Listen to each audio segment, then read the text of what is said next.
In today's video, I'm going to teach you how to block emails on Outlook.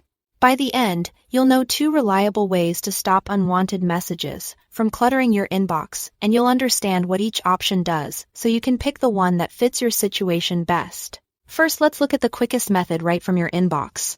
Open Outlook and find a message from the sender you want to block. Click to select the email, then write. Click on it.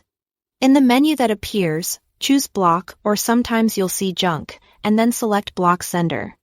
In some versions, it may say Block Sender and move to Junk. Go ahead and confirm if you are prompted.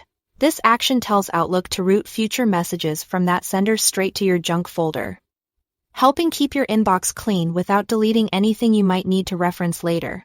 It's a fast, one and done option when you know you never want to see emails from that sender in your inbox. Now, if you prefer to manage blocked addresses more deliberately, or you want to block an entire domain, use the Settings route.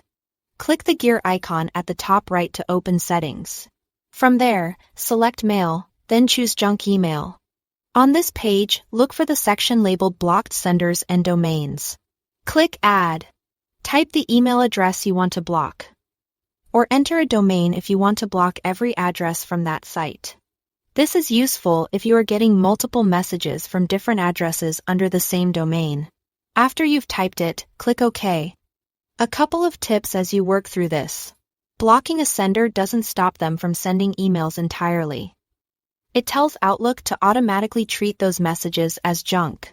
That means emails will go to the junk folder where they'll be kept out of your main inbox, but still available for review. When you are blocking a domain, double-check the spelling so you don't accidentally filter legitimate messages.